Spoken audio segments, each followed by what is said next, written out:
ধরুন 16-17 বছর বয়স থেকে শুরু করে 40-45 বছর বয়স অবধি মহিলারা আসেন আমাদের কাছে প্রায়, যাদের অবাঞ্ছিত লোম তৈরি হচ্ছে, বিশেষ করে গালের দুটো সাইডে, যেটাকে আমরা সাইড বার্ন বলে থাকি, থুতনিতে এবং ঠোঁটের ওপর আপার লিপ অঞ্চলে। এমনিতে এটা তাদের একটা লোমের আধিক্য বরাবরই চলে আসছে, তো সেটা একটা জেনেটিক কারণ বা ফ্যামিলিয়াল হার্সুটিজম বলা হয়।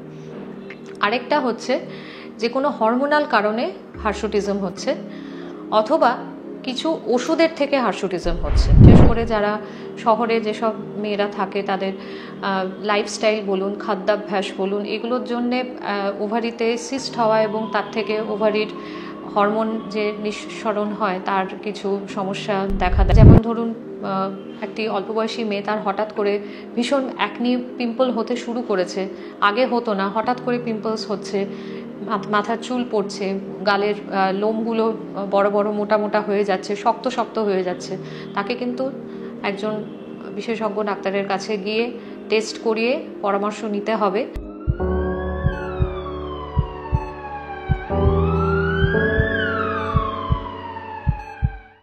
নমস্কার, আমি ডক্টর অনুশ্রী গঙ্গোপাধ্যায়। আমি একজন কনসালটেন্ট ডার্মাটোলজিস্ট বা চর্মরোগ বিশেষজ্ঞ। আমি ফোর্টিস হসপিটাল আনন্দপুরে বসি, নাইটিঙ্গেল হসপিটাল শেক্সপিয়ার সরণিতে বসি, আর আমার নিজস্ব একটি ক্লিনিক আছে গড়িয়াহাটে, সেখানে সোম থেকে শনি প্রতিদিনই বসি। আমরা আজকে যে বিষয়টির উপর আলোচনা করতে চলেছি সেটি হচ্ছে মহিলাদের মুখে অবাঞ্ছিত লোম। এটা আমরা দেখেছি যে প্রায় ধরুন 16-17 বছর বয়স থেকে শুরু করে 40-45 বছর বয়স অবধি মহিলারা আসেন আমাদের কাছে প্রায়, যাদের অবাঞ্ছিত লোম তৈরি হচ্ছে, বিশেষ করে গালের দুটো সাইডে, যেটাকে আমরা সাইড বার্ন বলে থাকি, থুতনিতে এবং ঠোঁটের ওপর আপার লিপ অঞ্চলে। এবং এটা এক একজনের এক এক রকম সিভিয়ারিটিতে হয়, কারোর হয়তো একটু কম, কারোর হয়তো একটু বেশি। এবং এই কন্ডিশনটাকে ডাক্তারি পরিভাষায় বলা হয় হার্সুটিজম। হার্সুটিজম একটা এই যে প্রবলেমটা, এটার অনেক কারণ আছে।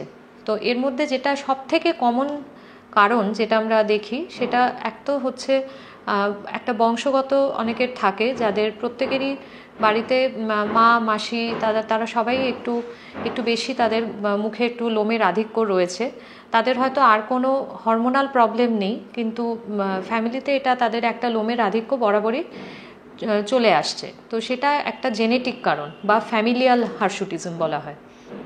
আরেকটা হচ্ছে যে কোনো হরমোনাল কারণে হার্সুটিজম হচ্ছে, অথবা কিছু ওষুধের থেকে হার্সুটিজম হচ্ছে।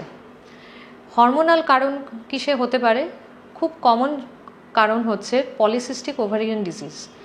পলিসিস্টিক ওভারিয়ান ডিজিজ আজকালকার দিনে ভীষণ বেড়ে গেছে, বিশেষ করে যারা শহরে যেসব মেয়েরা থাকে তাদের লাইফস্টাইল বলুন, খাদ্যাভ্যাস বলুন, এগুলোর জন্যে ওভারিতে সিস্ট হওয়া এবং তার থেকে ওভারির হরমোন যে নিঃসরণ হয় তার কিছু সমস্যা দেখা দেয়।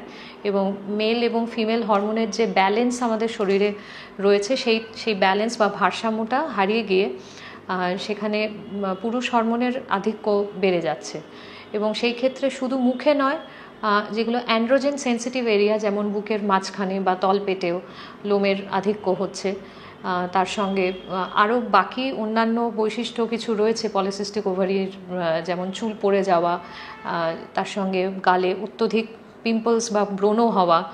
এবং এগুলো সবই শুরু হয় 18 বছর, 16-17 বা 18 বছর বয়স থেকে শুরু করে ম্যাক্সিমাম পলিসিস্টিক ওভারির পেশেন্ট আমরা পাই 25 থেকে 35 বছরের মধ্যে। এবং এই ডিজিজটা সম্পর্কে সচেতন হওয়া ভীষণ জরুরি, কারণ পলিসিস্টিক ওভারি শুধু ওভারির অসুখ নয়, পলিসিস্টিক ওভারির সঙ্গে আরও নানান রকম সিস্টেম জড়িয়ে থাকে। এবং সেই কারণে যদি কোনো মেয়ের, যেমন ধরুন একটি অল্প বয়সী মেয়ে, তার হঠাৎ করে ভীষণ অ্যাকনি পিম্পল হতে শুরু করেছে, আগে হতো না, হঠাৎ করে পিম্পলস হচ্ছে, মাথার চুল পড়ছে, গালের লোমগুলো বড় বড় মোটা মোটা হয়ে যাচ্ছে, শক্ত শক্ত হয়ে যাচ্ছে, তাকে কিন্তু একজন বিশেষজ্ঞ ডাক্তারের কাছে গিয়ে টেস্ট করিয়ে পরামর্শ নিতে হবে যে কোনো রকম তার ওভারিতে সিস্ট ফর্মেশন হচ্ছে কিনা। এছাড়াও পলিসিস্টিক ওভারি ছাড়াও আরও কিছু ওভারিয়ান সিস্ট বা ওভারিয়ান টিউমারে এরকম হার্সুটিজম বা লোমের আধিক্য হতে পারে। কিছু মহিলাদের মেনোপজের পরে যখন শরীরে ওভারির ফাংশন একদম কমে গেছে, ওভারিয়ান হরমোনস বা ইস্ট্রোজেন হরমোনস প্রায় নেই বলতে গেলে বা কমে আসছে, তখন মানে 50-এর কোঠায় গিয়ে মহিলাদের এরকম হঠাৎ করে লোম মুখে গজাতে পারে। এবং সেই ক্ষেত্রে তখন তাদেরকে এই যে লোম যখন বেশি বেশি করে গজাচ্ছে, তখন বারবার করে সেই লোম তোলার জন্য ভ্যাক্সিং করা বা থ্রেডিং করার একটা প্রবণতা দেখা যায়, এবং সেগুলো করতে করতে স্কিনেরও একটা ক্ষতি হয়, তার নিচে পিম্পলস বা ফোড়ার মতন হতে পারে। তো এই অবাঞ্ছিত লোমের হাত থেকে বাঁচার একটা সহজ উপায় হচ্ছে লেজার ট্রিটমেন্ট। এখনকার দিনে খুব উন্নত মানের লেজার কলকাতা শহরে রয়েছে, তাকে ডায়োড লেজার বলে, এবং ডায়োড লেজার প্রায় একদমই পেনলেস বলতে গেলে। ডায়োড লেজার করে স্কিন এই হেয়ার অলমোস্ট পার্মানেন্টলি রিডিউস করা যায়। আমি বলছি না পুরোপুরি রিমুভ করা যাবে, কিন্তু রিডিউস করানো মানে কমিয়ে ফেলা যেতে পারে। যে একটা জায়গায় হয়তো দেখা যাচ্ছে 50টা হেয়ার ফলিকল রয়েছে, এই থুতনির জায়গাটাতে একটা অল্প জায়গার মধ্যে অনেকগুলো হেয়ার ফলিকল রয়েছে। লেজার ট্রিটমেন্ট করে সেগুলো কিন্তু কমিয়ে একদম পাতলা হেয়ার হয়ে যেতে পারে, এবং সেটা একটা সিটিংয়ে নয়, অবশ্যই বেশ কয়েকটা সিটিং লাগে, 6 থেকে 8টা সিটিং লাগে। এবং এগুলো প্রত্যেক মাসে এবং প্রথম দিকে মাসে একবার করে করে, তারপরে যখন হেয়ার গ্রোথটা অনেকটা কমে যাবে তখন 2-3 মাস অন্তর অন্তর এসে এটা করিয়ে, এর থেকে এটাই একমাত্র পার্মানেন্ট উপায় এই সব লোমের মানে লোমগুলোকে ঝরিয়ে ফেলানোর। বারবার ভ্যাক্সিং বা থ্রেডিং করলে বা শেভিং করলে যেটা হতে পারে যে স্কিনের তলার যে স্কিনটা আছে সেই স্কিনের উপর একটা কালচে দাগ হয়ে যেতে পারে। ফলিকুলাইটিস, যেটা হেয়ার ফলিকলের গোড়ায় গোড়ায় ইনফেকশন বারবার হতে পারে। হেয়ার রিমুভিং ক্রিম তো কখনোই উচিত না ব্যবহার করা। এই সচেতনতাগুলো যদি গড়ে তোলা যায় তাহলে আগামী দিনে এই ধরনের যদি লোম কারোর কোনো মেয়ের থাকে তাহলে তার থেকে যে একটা হীনমন্যতা বোধ হওয়া, সেইগুলো আশা করি হবে না। এবং লেজার এখন অনেকটা তার খরচ অনেক কমে গেছে, অনেক সাধারণের সাধ্যের মধ্যে তার খরচ এসে গেছে। সুতরাং এবং লেজার নিয়ে কিছু ভয় মানুষের মনে আগে ছিল যে লেজার থেকে ক্যান্সার হতে পারে কিনা বা লেজার করলে মুখ পুড়ে যেতে পারে কিনা, সেগুলো একদমই ঠিক নয়, একদমই অমূলক সেই ভয়গুলো। লেজার অত্যন্ত সেফ। এখনকার দিনে যে লেজারগুলো ব্যবহার হয় সেগুলো থেকে এই ধরনের কোনো ভয় বা কোনো সাইড এফেক্ট হওয়ার কোনো সম্ভাবনা নেই। মেয়ের যদি এরকম অবাঞ্ছিত লোম মুখে হতে শুরু করে তখন সেটা তো স্বাভাবিকভাবেই প্রশ্ন করে অনেকে, এবং সেইখান থেকে তাদের একটা হীনমন্যতা তৈরি হয়। এবং এগুলোর আমার মনে হয় এগুলো যদি কখনোই সেই প্রশ্নের সম্মুখীন হতে হয়, তখন মেয়েটি যদি তার নিজের রোগ সম্পর্কে, তার রোগের প্রতিকার সম্পর্কে যদি তার সচেতনতা থাকে, তার যদি সেই ইনফরমেশনগুলো তার কাছে থাকে যে আমার এই কারণে হচ্ছে বা আমার এই উপায়গুলো রয়েছে, তখন সে যথেষ্ট বোল্ডলি সে ফেস করতে পারে সেই প্রশ্নগুলো, এবং সেই ক্ষেত্রে তো অসুবিধা হওয়ার কথা নয়। কিন্তু সবার আগে তার নিজের সচেতনতাটা থাকাটা জরুরি। এবং এটাকে মানে এখন যে ট্রিটমেন্টগুলো, আধুনিক যে চিকিৎসাগুলো হয়েছে সেইগুলো গ্রহণ করতেও তার কিন্তু খোলা মনে সেগুলোকে গ্রহণ করারও মানসিকতা তৈরি করতে হবে।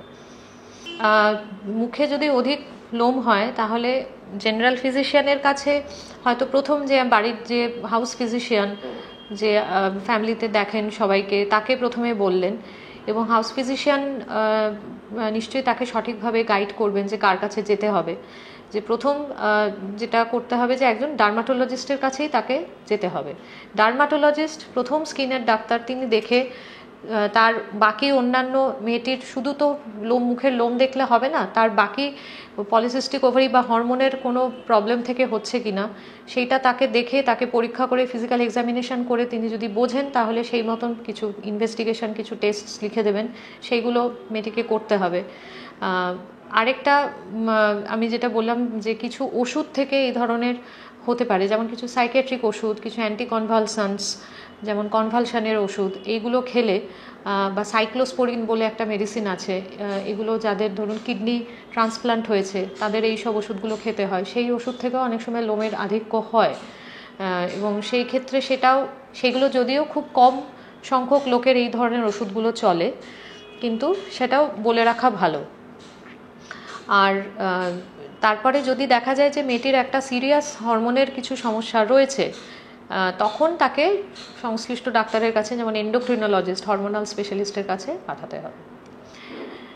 আশা করছি আপনাদের এই টপিকটার ওপরে যা আলোচনা করলাম সেটা কিছুটা হলেও আপনাদের কাজে লাগবে। ভালো থাকবেন, সুস্থ থাকবেন, নমস্কার।